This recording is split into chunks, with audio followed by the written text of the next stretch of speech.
আসসালামু আলাইকুম ব্রান, কেমন আছেন সবাই? আশা করছি ভালো আছেন। এই যে বেশ কয়েকদিন খুব গরমের পর আজকে সকালের আবহাওয়াটা দেখতেছি বেশ ঠান্ডা, হয়তো বা বৃষ্টি হবে। ঠিক তাই হলো, পরবর্তীতে ভালোই বৃষ্টি হয়েছে। তো আমি কিছু বাজার নিয়ে এসেছি আজকে অনেকগুলো মাছ কিনে নিয়ে এসেছি।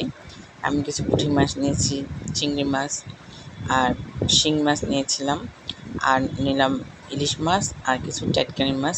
অনেকেই টাটকানি মাছটিকে বাটা মাছও বলে থাকে, কিন্তু আমরা মূলত চিংড়ি টাটকানি মাছই বলি।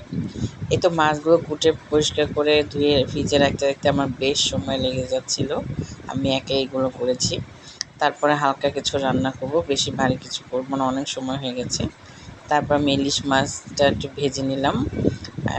ইলিশ মাছ ভেজেই খাবো।